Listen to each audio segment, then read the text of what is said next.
அனைவருக்கும் மீண்டும் எனது வணக்கங்கள். தொல்காப்பிய கதை கூறுகள் மற்றொரு கட்டுரை. தொல்காப்பியத்தில் என்னென்ன கதை கூறுகள், அந்த பொருளதிகாரத்தில் என்னென்ன கதைக்கான அந்த கூறுகள் இருக்குது அப்படின்னு பார்க்குறது தான் இக்கட்டுரை. முன்னுரை. தொல்காப்பியர் தம் பொருளதிகாரத்தை பல கதை கூறுகள் அடங்கிய கதை பெட்டகமாகவே படைத்துள்ளார். அவரின் கதை கூறுகளை ஆராய்வதே கட்டுரையின் நோக்கமாகும். மதியுடம்படுதலின் கதைக்கூறு. தலைவியும் தோழியும் தினைப்புனம் காத்து கொண்டிருக்கின்றனர்.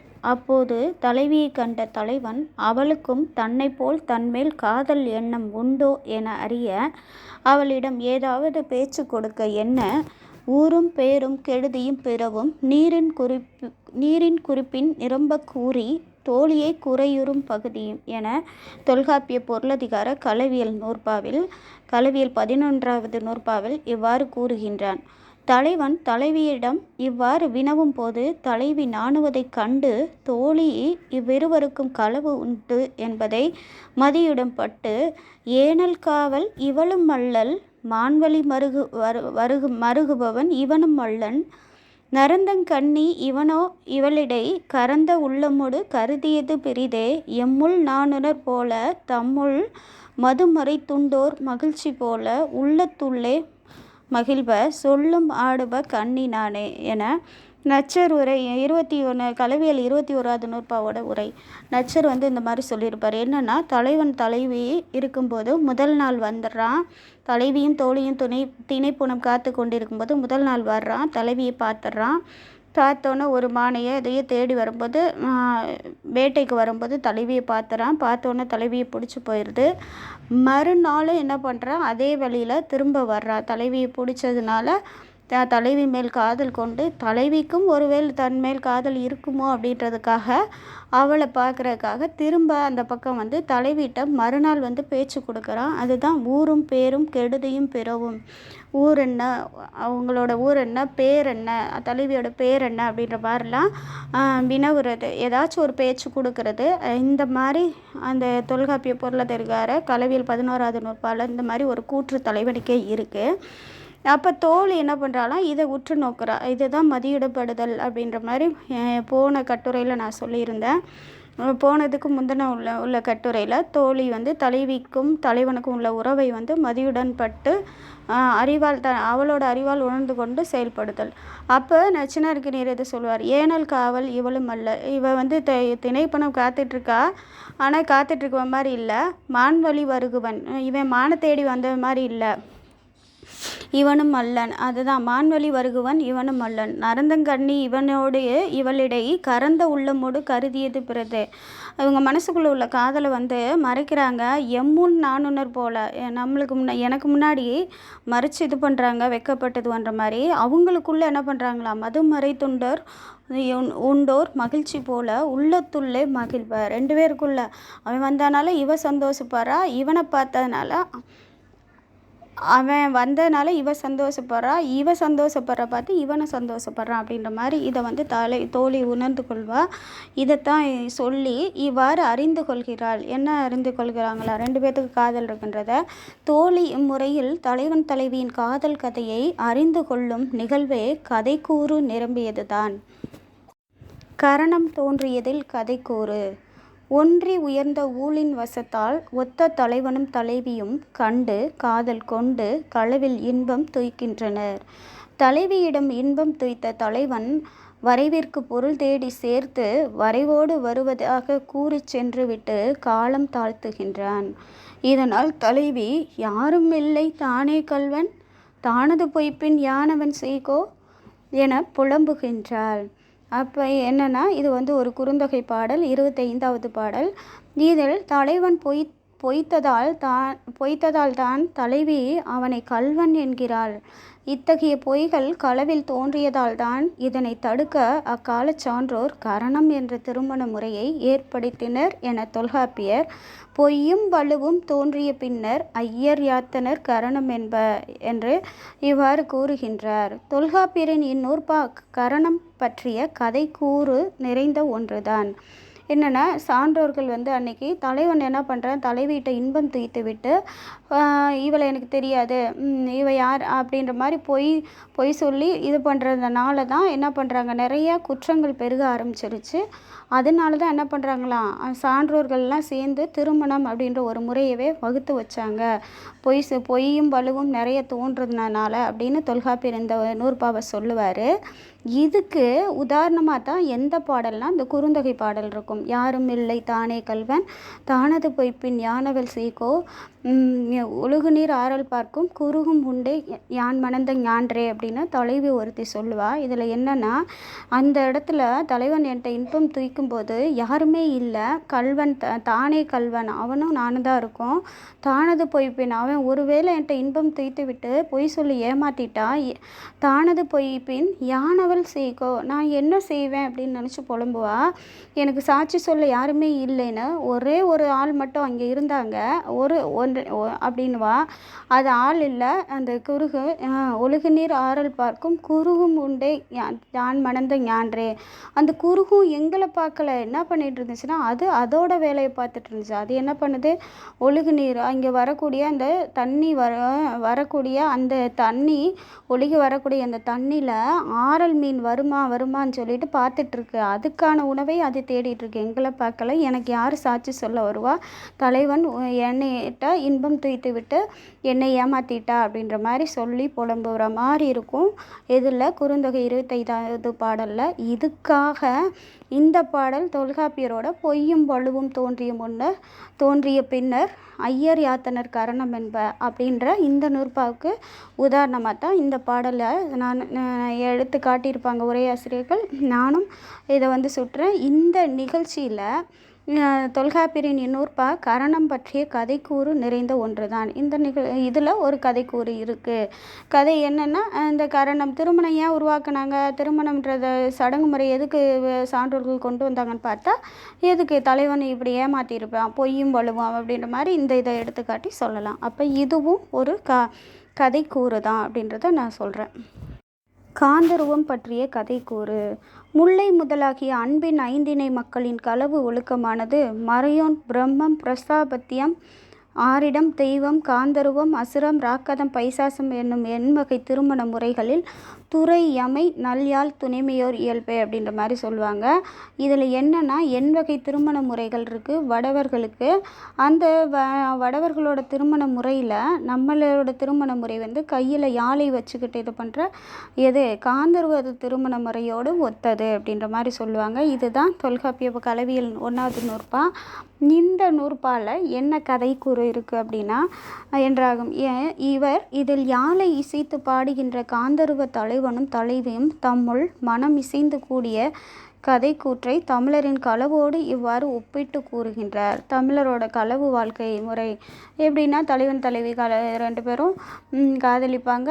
வீட்டில் பெற்றோர்கள் ஒத்துக்கலைன்னா திருமணம் தலைவன் வீட்டில் போய் உடன்போக்கு சென்று திருமணம் செஞ்சுக்குவாங்க. இதுதான் வந்து நம்மளோட திருமண முறை, அந்த காலத்து திருமண முறை. இது வந்து எப்படின்னா, காந்தருவ துறையம்மை நல்யாழ் துணைமையோர் இயல்புனா யாழை கையில் வைத்திருக்கக்கூடிய அந்த காந்தருவரோட திருமண முறையோடு ஒத்தது அப்படின்ற மாதிரி சொல்லுவாங்க. இதுலேயும் கதைக்கூறு இருக்குது. தமிழரின் களவோடு இவ்வாறு.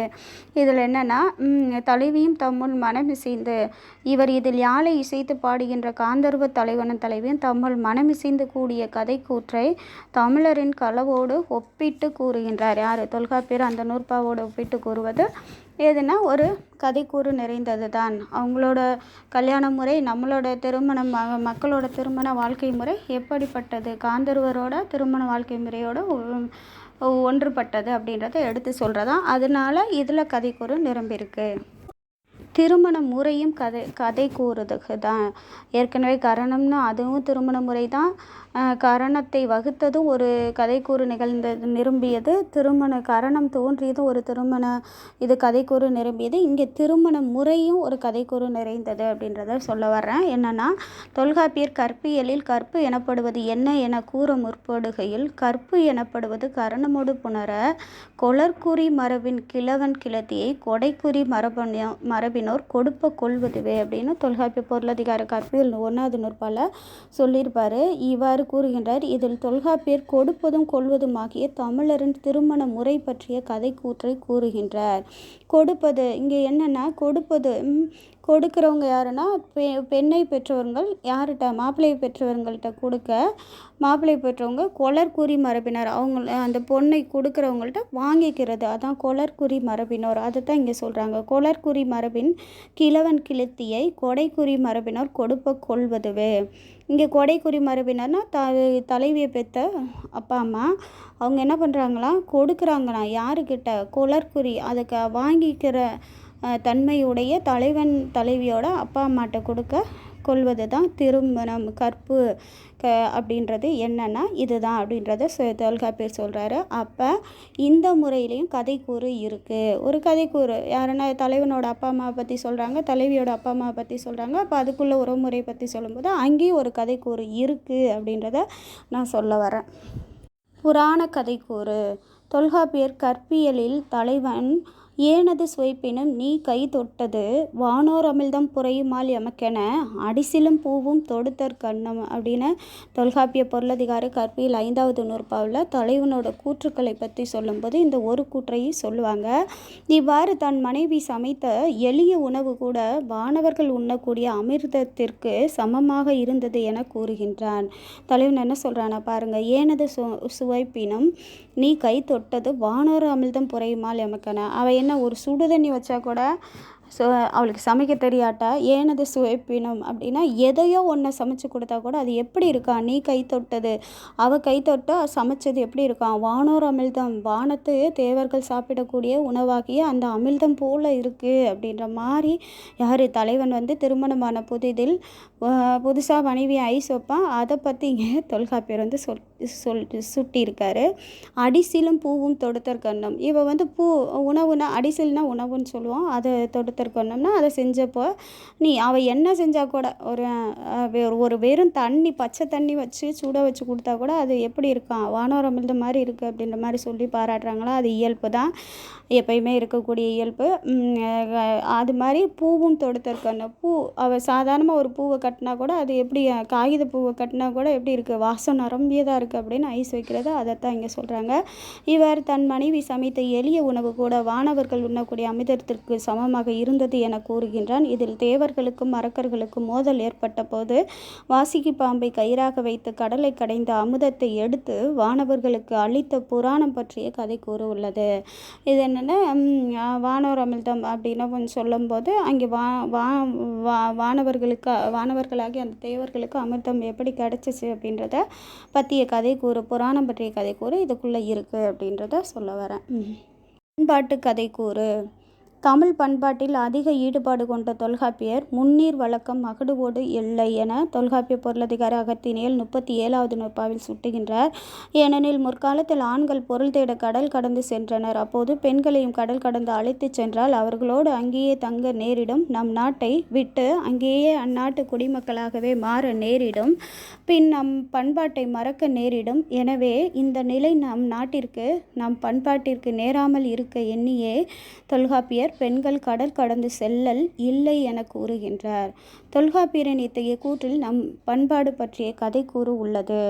என்னன்னா, பெண்கள் முன்னீர் வழக்கம் மகடுவோடு இல்லை அப்படின்னா பெண்ணை தலைவி கடல் கடந்து செல்றதில்லை அப்படின்ற மாதிரி சொல்கிறாங்க. முன்னீர் அப்போ என்னன்னா, அந்த காலத்தில் தலைவன் பொருள் தேட எங்கே வேணாலும் செல்லலாம், வெளிநாட்டுக்கு கூட, தலைவியையும் கூட அழைத்துட்டு போகக்கூடாது அப்படின்ற மாதிரி சொல்கிறாங்க. ஏன்னா தலைவி இங்கே தான் இருக்கணும் அப்படின்ற மாதிரி. என்னென்னா அப்போ அங்கேயே கூட்டிகிட்டு போனால், வெளிநாட்டுக்கு கூட்டிகிட்டு போனால் அங்கேயே குடும்பமாக இருக்க ஆரம்பிச்சிருவாங்க. இன்றைக்கி சிங்கப்பூருக்கு சம்பாதிக்க போகிறாங்க, அமெரிக்கா எங்கேயோ போகிறாங்க, ஒவ்வொரு இதுக்கும் ஆண்மகன் சம்பாதிக்க போகும்போது பெண்மகளையும் கூட்டி செல்லும்போது அங்கேயே சிங்கப்பூர் சிட்டிசன் அப்படின்ற மாதிரி அங்கேயே குழந்தை பிறந்து அங்கேயே அவங்க தங்க நேரிடுது. நம் நாட்டுக்கு திரும்ப வர அவங்க என்றைக்கோ ஒரு நாளைக்கு வர்றாங்க, நம் நாட்டை அப்படியே மறந்துடுறாங்க. அப்பா அம்மா பார்க்க கூட வர்றதில்லை சில பேர்.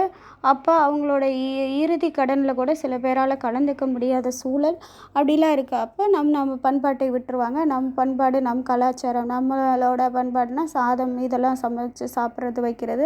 இதை விட்டுட்டு அங்கே பீட்சா மற்ற உணவு கலாச்சாரமாக இருக்கட்டும், உடை கலாச்சாரம், நம் நாட்டில் சேலை கட்டுவது பண்பாடு. ஆனால் அங்கே போய் ஜீன்ஸ் அது இதுன்ட்டு போட்டுட்டு திரியிறது, அதெல்லாம் வந்து நம் பண்பாட்டை மறந்து செயல்படுவது. அப்படி மாறிடுவாங்க அப்படின்றதுனால நம் பண்பாட்டோடு தான் இருக்கணும் அப்படின்னு சொல்லிட்டு பெண்கள் வந்து கடல் கடந்து செல்வதில்லை அப்படின்னு தொல்காப்பியர் சொன்ன இந்த நூற்பாவிலும் நம் பண்பாடு தொடர்பான கதைக்கூறு உள்ளது. வீரத்தின் கதைக்கூறு. தொல்காப்பியரின் புறத்திணையில் முழுவதும் தமிழ் மைந்தனின் வீரத்தின் கதையை கூறுவதாகவே படைக்கப்பட்டுள்ளது. தும்பை திணை மறவனின் வீரத்தை பற்றி சான்றாக கனையும் வேலும் துணையுற மொய்த்தலின் சென்ற உயிர் நின்ற யாக்கை இருநிலம் தீண்டா அருநிலை வகையோடு இருவார்பட்ட ஒரு சிறப்பென்று என தொல்காப்பிய பொருளதிகார புறத்திணையில் 71வது நூற்பாவில் இவ்வாறு தொல்காப்பியர் கூறுகின்றார். இதில் இவ்வீரனது உடலில் அம்பும் வேலும் ஓயாது வந்து தாக்கி தலையை துண்டித்து போர் 2 நாட்டுக்கும் போர் நடக்கும்போது ஒரு வீரன் போய் இதுவாக நிற்கிறான். அப்போ அவனோட உடலில் அம்பும் வேலும் வந்து ஓயாது அதிகமான அம்பும் வேலும் ஒரு 50 20 30 அப்படியே வந்து தாக்குனது தலையை துண்டித்து அவன் தலையை தனியாக துண்டிச்சிருச்சு. அவனின் உயிரை பறித்து நிற்கும் நிலையிலும் அவன் தலையை துண்டிச்சு உயிர் போயிடுச்சு, அவ்வளோதான். அவனின் உடல் மண்ணில் வீழாது இன்னும் எதிரியை எதிர்த்து நிற்கும் பண்பை வீரவேந்தனின் வீரக்கதையை கூறுகின்றார். என்னன்னா, சென்ற உயிரின் நின்ற யாக்கை உடம்பு மட்டும் நிற்கிதான் அப்படியே. இருநிலம் தீண்டா அருநிலை வகையோடு உயிர் மேலே போயிருச்சு, மேலேயும் இது பண்ணல கீழேயும் விழுகலை உடம்பு. இருபாற்பட்ட ஒரு சிறப்பென்றே. அப்போ அவனோட வீரத்தை பற்றிய தெரிஞ்சுக்கணும்னு நம்மளுக்கு ஒரு எண்ணம்லாம் ஏற்படும். அப்போ இதுவும் ஒரு கதை கூறு நிரம்பியது. திடீர்னு வீரன் போர்க்களத்தில் 50 அன்பு பட்டு திடீர்னு போர்க்களத்துக்கு ஒரு வீரன் வந்துட முடியாது. வந்தாலும் அவன் உடலில் அப்படி வந்தாலும் அவன் உடம்புல 1-2 அம்புக்கே அவன் உயிர் இருக்காது. இதில் 50க்கு மேலே பட்டு இது பண்ணும்போது தலை தனியாக போனதுக்கப்புறமும் உடம்பு மட்டும் நிற்கிதுன்னா இன்னும் எதிரியை எதிர்த்து போரிடுவதற்கு அவன் உடம்பு நிற்குதுன்னு சொல்லிட்டு தொல்காப்பியர் சொல்கிற இதுலேயும் ஒரு கதை கூற்று இருக்குது. அப்போ இப்போ இந்த வீரன் எப்பேற்பட்ட திறம் மிகுந்தவனாக இருப்பான் அப்படின்றத இதுலேயும் ஒரு கதை கூறு. இவனை பற்றிய முன்னணி பின்னணி என்ன அப்படின்னு தெரிஞ்சுக்கிறதுலையும் ஒரு கதை கூறு நிரம்பியிருக்கு. முடிவுரை. தோழி மதியுடன்பட்டு தலைவன் தலைவியின் களவை அறிந்து கொள்வதிலும் கரணம் என்ற நிகழ்வு தோன்றியதிலும் நம் களவு வடமொழி நூலாரின் எண்வகை மனம் போன்றது என்பதிலும் திருமணத்தில் கொடுப்போர் கொள்வரின் முறை பற்றியதிலும் கற்பல் தலைவன் தலைவியை பாராட்டுவதிலும் தலைவி கடல் கடந்து செல்லாததிலும் வீரன் தன் உடலில் தலை பிரிந்த போதும் உடலால் எதிரியை எதிர்த்து நின்ற விதத்திலும் என தொல்காப்பியத்தில் கதை கூறுகள் பல நிரம்பியுள்ளன. இதை நோக்கும்போது தொல்காப்பியம் ஒரு சிறந்த கதை பெட்டகமே என்பதில் ஐயம் இன்று. நன்றி, வணக்கம்.